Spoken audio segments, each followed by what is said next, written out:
Assalamualaikum warahmatullahi wabarakatuh.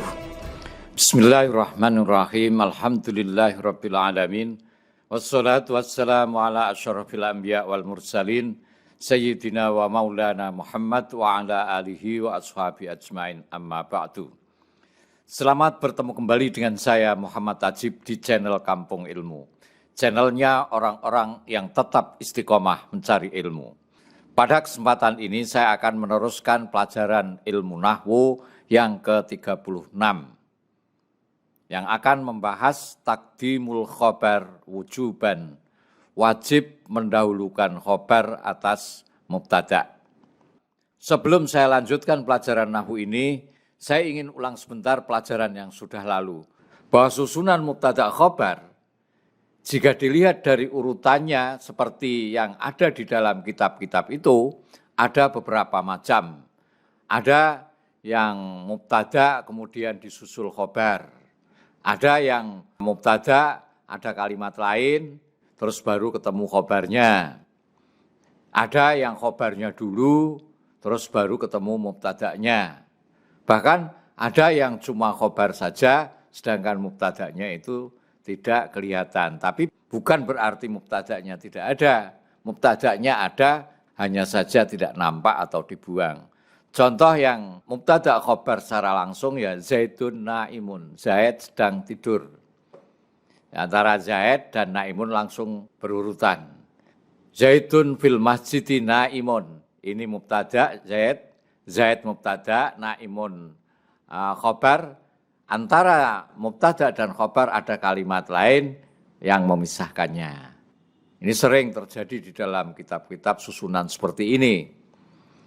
Atau seperti ini, khobar dulu baru mubtada. Fauqal hisoni farisuhu. Fauqal hisoni itu di atas kuda, farisuhu utawi jokinya atau penunggangnya. Atau ada susunan itu cuma khobar saja yang kelihatan, sedangkan mubtadanya itu tidak kelihatan. Seperti nama bab, nama kitab, nama subbab itu sering mubtadanya dibuang langsung pada khobarnya. Pelajaran sebelumnya sudah kita bahas anwa'ul khobar atau macam-macamnya khobar. Khobar ada 3, yaitu khobar mufrad, khobar jumlah, khobar sibeh jumlah. Khobar mufrad berarti khobar mufrad, khobar yang bukan khobar jumlah dan bukan khobar sibeh jumlah. Dengan mengetahui khobar jumlah dan sibeh jumlah, maka kita mengetahui khobar mufrad. Khobar jumlah di sini ada yang berupa khobar jumlah ismiyah, ada yang berupa khobar jumlah fi'liyah. Sedangkan khobar sibeh jumlah itu ada yang berupa jar majrur dan ada yang berupa dzarab. Saya ulangi, anwa'ul khobar atau macam-macamnya khobar itu ada 3. 1, al-khobarul mufradu, khobar mufrad, yaitu khobar yang tidak berupa jumlah dan tidak berupa sibeh jumlah. Yang kedua, al-khobarul jumlatu, khobar jumlah, yaitu khobar yang berupa jumlah, baik jumlah ismiyah maupun jumlah fi'liyah, dengan syarat dhamirnya masih mempunyai keterkaitan dengan mubtada. Dan yang ketiga, al-khobaru sibul jumlah, khobar sibeh jumlah. Khobar sibeh jumlah yaitu khobar yang tersusun dari dzaraf madrub atau jar majrur. Ini semua juga sudah kita pelajari. Sekarang kita masuk pelajaran takdimul khobar wujuban alal mubtada. Wajib mendahulukan khobar atas mubtada. Jadi tidak boleh digeser mubtadanya dulu kemudian khobarnya. Harus khobar dulu baru mubtada. Kapan itu? Khobar wajib didahulukan dari mubtadanya dalam beberapa keadaan. 1, ketika khobar berupa sibhul jumlah. Sibhul jumlah itu susunan dzaraf madrub atau jar majrur. Sedangkan mubtada berupa isim nakirah ghairu mausufah. Maksudnya isim nakirah yang tidak disifati dan tidak berupa mudhof. Contoh, Fil jamiati maktabatun. Itu ada di universitas maktabatun utawi perpustakaan. Tidak boleh disusun maktabatun fil jamiati. Kenapa?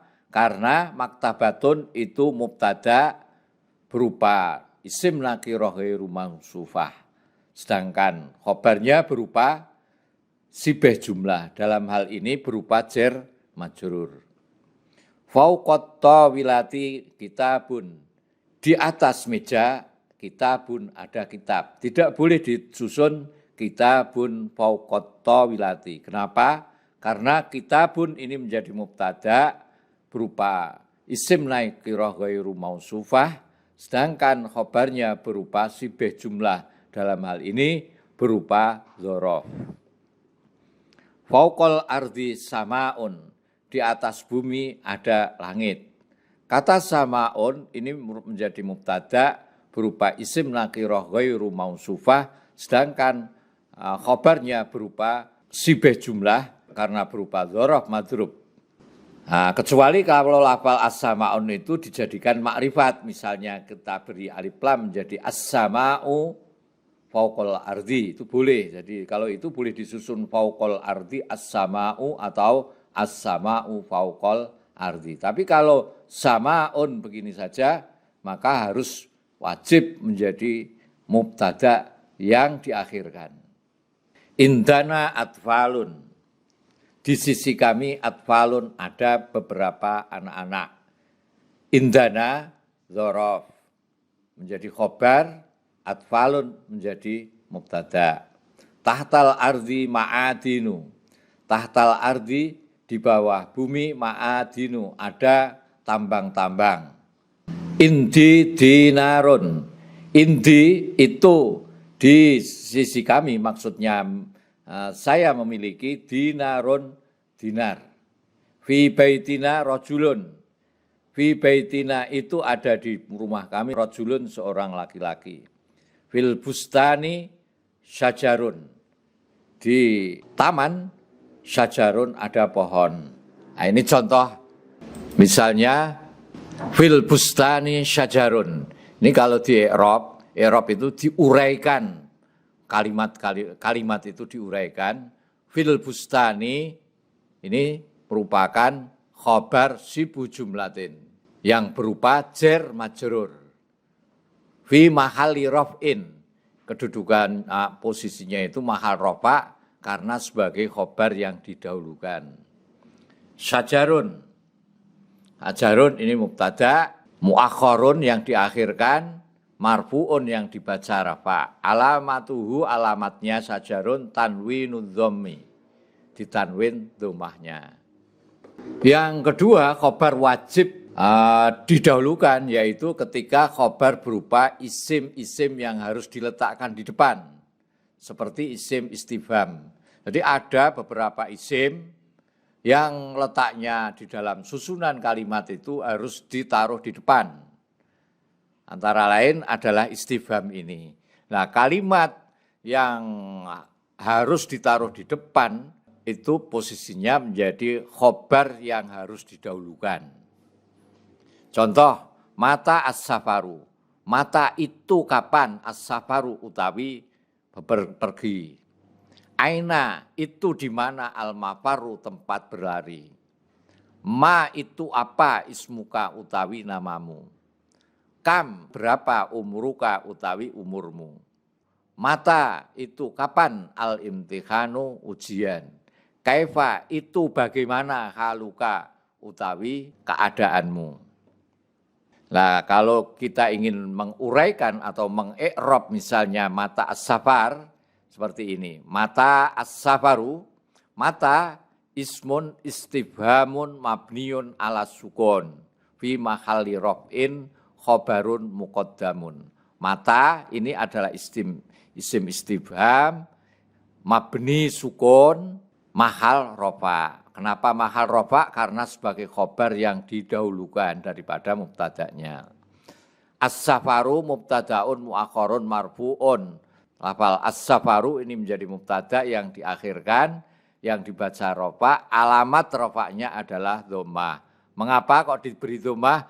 Karena sebagai isim mufrad. Ainal mafaru.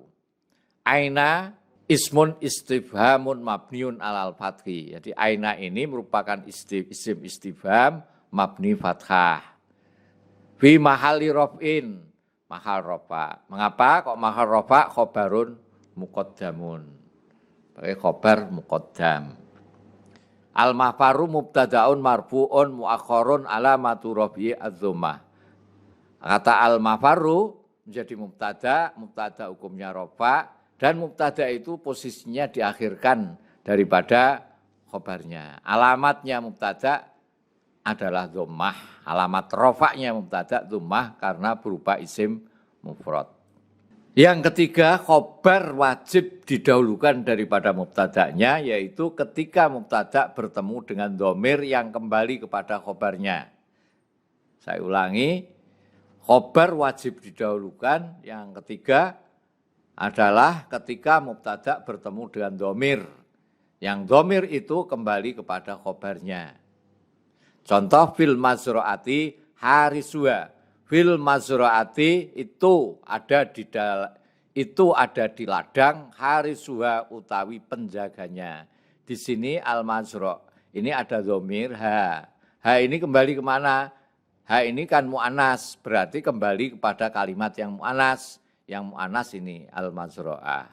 Jadi fil mazro'ati iku tetep ing dalam ladang, harisuha utawi penjagane mazro'ah. Fissahinati itu ada di dalam truk, saikuha utawi supirnya truk itu.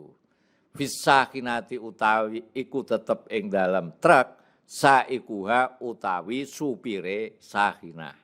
Sahinah mu'anas, maka khobarnya ini juga mu'anas. Fauqal hisoni farisuhu.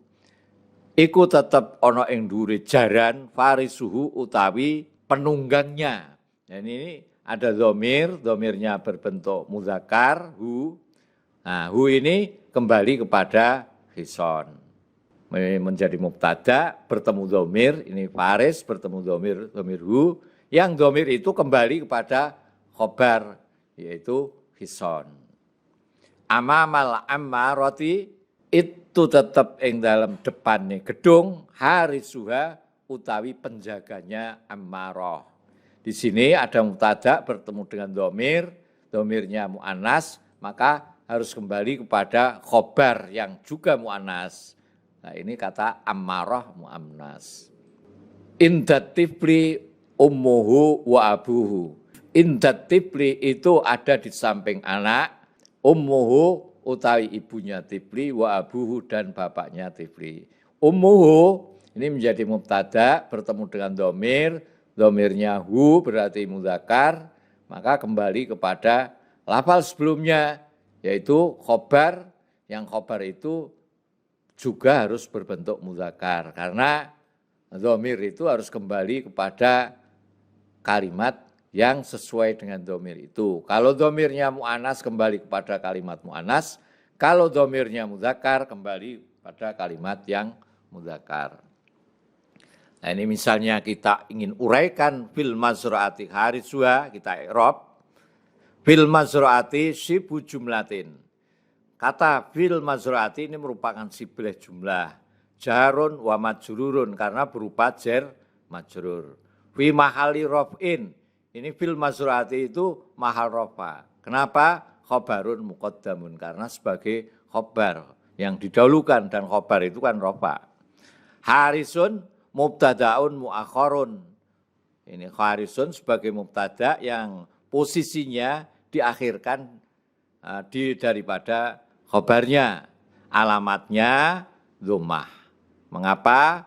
Karena sebagai isim mufrad harisun. Wa huwa mudhafun. Lafal harisun ini di samping sebagai mubtada juga menjadi mudhaf. Mudhaf kemana? Kepada huruf ha itu. Harisuha itu. Nah, hak ini sendiri fi mahali jarin, mahal jar. Kenapa? Bil idhofah, sebab idhofah artinya menjadi mudhof ilaih. Wallahu a'lam. Assalamualaikum warahmatullahi wabarakatuh. Muhammad Ajib.